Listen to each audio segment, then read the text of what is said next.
Shalom, tudo bem? Sejam muito bem-vindos ao meu canal Pergunte Jartov. Você que é novo por aqui, já vai se inscrevendo no canal. O canal está muito legal, cheio de vídeos de várias formas, de vários assuntos. E neste de hoje, vamos começar a estudar Zacarias capítulo 12. É aquele texto em questão. Então vamos lá. Abra sua Bíblia, está esperando o quê? Abre sua Bíblia em Zacarias capítulo 12. E vamos começar a analisar. Tenha calma, tá? Eu não vou me inclinar, vou me esforçar o máximo para ser neutro. Vou me esforçar para ser judeu. Vou me esforçar para ser cristão. Vou me esforçar para a fé. E sim para o que está escrito. E você vai analisar junto comigo. Um dos erros, vamos lá, Zacarias 12:10. Zacarias 12:10, que é o versículo que todo mundo pega, é assim: E derramarei sobre a casa de David e sobre os moradores de Jerusalém o espírito da graça e das súplicas, e olharão para mim por causa daqueles que foram traspassados, aqui é a minha tradução, e gemerão como se fosse pela morte de seu filho único, e sofrerão como quem sofre por seu primogênito. Na maioria das versões, olharão para mim por causa... pelo que traspassaram, né? Você bota a sua versão aí, porque já viu as três versões diferentes. O grande problema, você que está aqui no meu canal, você já sabe disso, eu vou lhe dar o contexto. O grande problema é que as pessoas não estão nem aí para o contexto. Estão nem aí para contexto, data, nem nada. É de Zacarias 12:10. Gente, presta atenção mais uma vez. O importante não é o versículo, é o contexto. O versículo está dentro de um contexto. O versículo não está no meio do nada. Não está no meio do nada. Ele vem descrevendo uma situação. Quando chega no versículo 10, está aí ele, versículo 10. Então, quando chegar até lá, você já saberá o contexto do que se fala. Isso é chamado de exegese ou exegese. As pessoas não querem pegar o versículo 10 e transportarem logo para aquilo que querem. Tenha calma. Capítulo 12 de Zacarias, versículo 1. Profecia da palavra do Eterno acerca de Israel. Diz o Eterno que estendeu os céus, vê como está aqui. Estabeleceu os fundamentos da terra e forjou no homem seu espírito. Eis que, ou seja, diz o soberano. Traduzindo, diz o soberano. Versículo 2: Eis que tornarei Jerusalém, futuro. Na época de Zacarias está falando para o futuro. Eis que tornarei Jerusalém uma taça de veneno. Os que bebem morrem. Uma taça de veneno para todos os povos em sua volta. Também Judá participará de todo o cerco a Jerusalém. Oxe, ué, peraí. Jerusalém como uma taça de veneno para todo mundo. E Judá vai participar do cerco a Jerusalém? Então Jerusalém será cercada. E Judá participará do cerco a Jerusalém? Seja sincero. Você já tinha lido este versículo? Coloca nos comentários. Já tinha lido este versículo? Provavelmente não. Está falando de Judá e Jerusalém. Está falando de uma época em que Jerusalém sobressaltará, se sobressairá sobre todas as nações, como um veneno. E Judá participará do cerco a Jerusalém. Zacarias, peraí, Zacarias, isso aqui eu estou imitando você, o que você faria, o que você teria que fazer, você teria que indagar.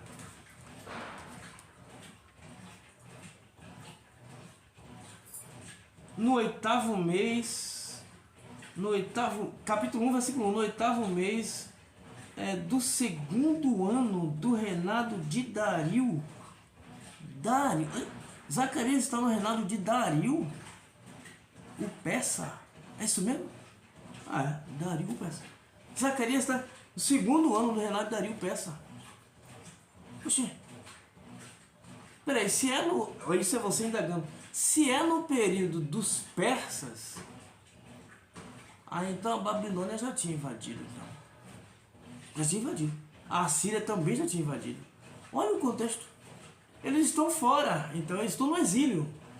A multidão, o povo, está no exílio. Então não está falando daquela época. Mas espera aí. Se não está falando daquela época, está falando de uma época em que tem que ocorrer isso aqui. Tem que ocorrer isso. Tá? É uma profecia. Então tem que ocorrer Jerusalém como uma taça de veneno para todos os povos em sua volta. Como assim? Judá participará de todo o cerco. Quer dizer, Jerusalém será cercada. E Judá vai participar do cerco. Mas depois de Dario o persa, vieram outros reis. Aí vieram os gregos. Judá não participou de cerco nenhum a Jerusalém. Ao que me consta, não. Depois vieram os romanos. Os romanos tomaram tudo lá dos gregos. Chamou-se Império Greco-Romano. Judá também não participou de cerco nenhum a Jerusalém. Pelo contrário. Judá foi logo aprisionada, logo. O general entrou lá, já derrubou tudo e... acabou com tudo, esculambou tudo lá. Então não houve essa época. E no primeiro século? No primeiro século, Roma estava dominando tudo. Não é essa proeminência de Judá. Pelo contrário, Judá era dominada. Havia um governador lá, tinha um imperador romano. Tinha um governador romano e tinha um rei. Tinha um imperador romano e um governador lá em Judá. Então Judá não estava participando de cerco nenhum. Eles estavam sob o comando de Roma. Então quando foi que isso aconteceu? Para você chegar lá no versículo 10, presta atenção. Quando foi que isso aconteceu? Judá ajudar a cercar Jerusalém. Você consegue ver? Você consegue ler assim, dessa forma? Consegue ler, indagando?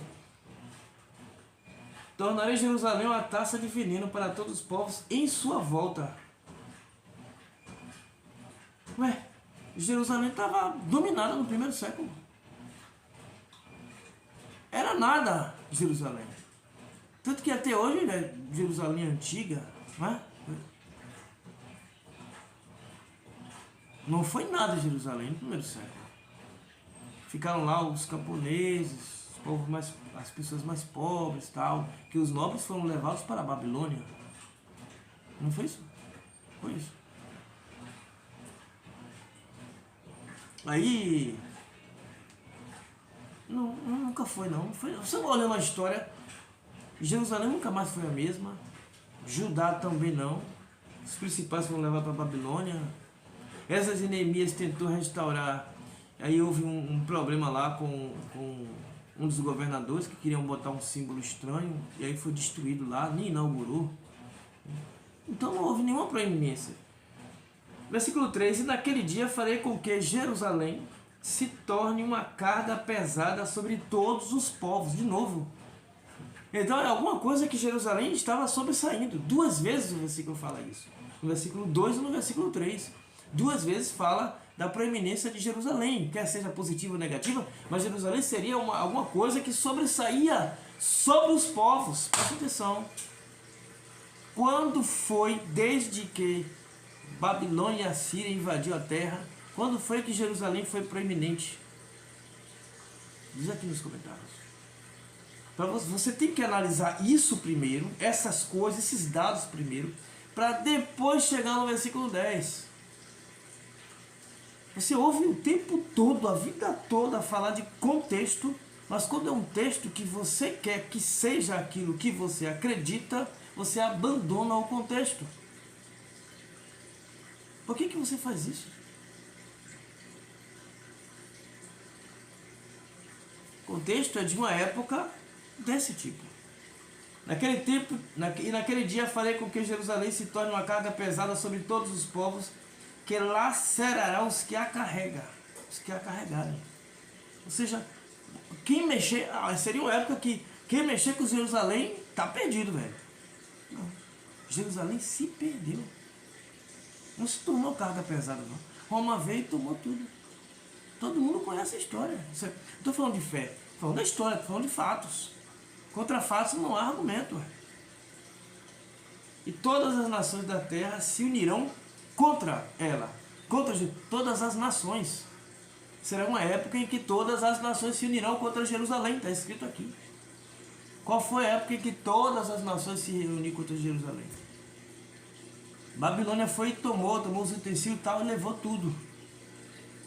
Esdras e Neemias conseguiram voltar, restituir alguma coisa, mas não deu certo. Logo veio Roma e tomou tudo, abafou tudo.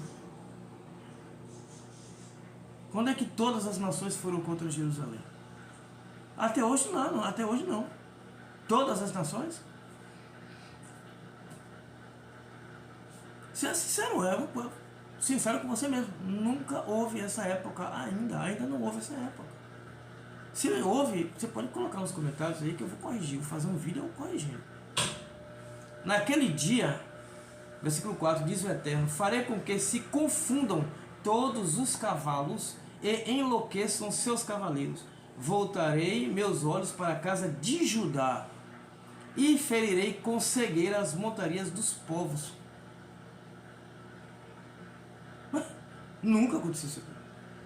E os príncipes de Judá, repare que fala sempre de Judá, os príncipes de Judá murmurarão em seus corações: os moradores de Jerusalém são a fonte de minha força, devido, aí tem entre parênteses aqui, mas é um acréscimo, as peças que dizem, devido ao Eterno dos Exércitos, seu Deus.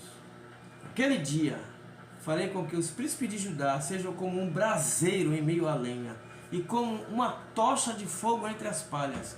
Devorarão à direita e à esquerda todos os povos a seu redor, e Jerusalém será novamente estabelecida.